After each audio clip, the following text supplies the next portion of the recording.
अशोकनगर के शासकीय जिला अस्पताल में उस समय हड़कंप मच गया जब अस्पताल नर्स स्टाफ द्वारा मानसिक रोगियों को दी जाने वाली दवाएं गायब मिली। सिविल सर्जन और अस्पताल प्रबंधन ने पूरे स्टाफ द्वारा पूछताछ करने के बाद थाने में आरएमओ डॉक्टर बीएल टैगोर द्वारा एफआईआर करने के लिए आवेदन दिया। चोरी गई दवाओं में मनोरोगियों को दी जाने वाली लगभग 8,500 गोलियां गायब होना बताया है, जिसमें एल्प्रोजोलन 6,000 गोलियां, डायजेपाम 1,200 गोलियां सहित अन्य शामिल हैं। फिलहाल ये देखने वाली बात होगी कि दवाएं गायब करने में कोई अस्पताल का कर्मचारी है या बाहरी व्यक्ति। के लिए हम अभी संभावना व्यक्त कर सकते हैं। संभावना से चीज़ें नहीं चलती, पर हम उसकी सुरक्षा के लिए पहले से जो कदम उठाने वो हमने उठा लिया।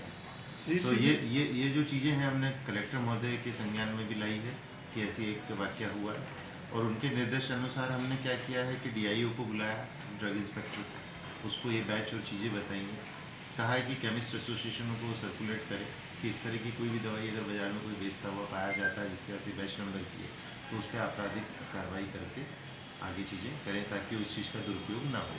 अभी जब मैं आया था यहाँ, शायद मेरा ख्याल है 26 कैमरे चल रहे हैं, और अभी हमने और कैमरों के लिए इंस्टॉलेशन की बात की। तो जी, आप जैसे देखते होंगे कि ये अस्पताल बहुत बड़ा है और कैमरे कभी भी चोरी रोकने के लिए नहीं होते हैं, चोरी पे पकड़ने के लिए होते हैं।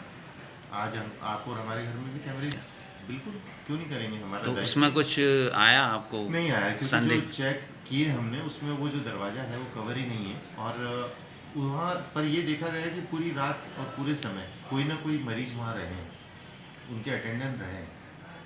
कोर्ट में भी आपके स्टोर रूम से दवाइयाँ बाहर निकल कर बिकती हुई पाई गई। गुलाब सिंह जी के ऊपर कार्रवाई हुई थी स्टोर कीपर को, आज वो तो रिटायर्ड हुए।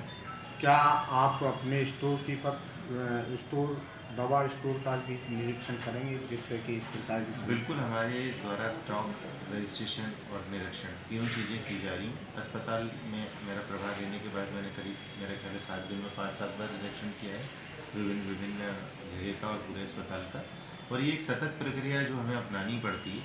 पूर्व में क्या आप जो बोल रहे हैं उस बारे में मेरे संज्ञान में कुछ नहीं, तो मैं उस पर कमेंट नहीं कर सकता। ये क्या है, आज सुबह जब 9 बजे अस्पताल खुला ओपीडी के वक्त, तो हमारे पास जो वहाँ ड्यूटी पे नर्स स्टाफ हैं उनके द्वारा संज्ञान में लाया गया कि वहाँ से कुछ दवाइयाँ गायब हुई हैं। तो तत्पश्चात हमने वहाँ जाके निरीक्षण किया और पाया कि वो जो दवाइयाँ गायब हैं उस बारे में लगभग आप समझ लीजिए 3 दवाइयाँ हैं।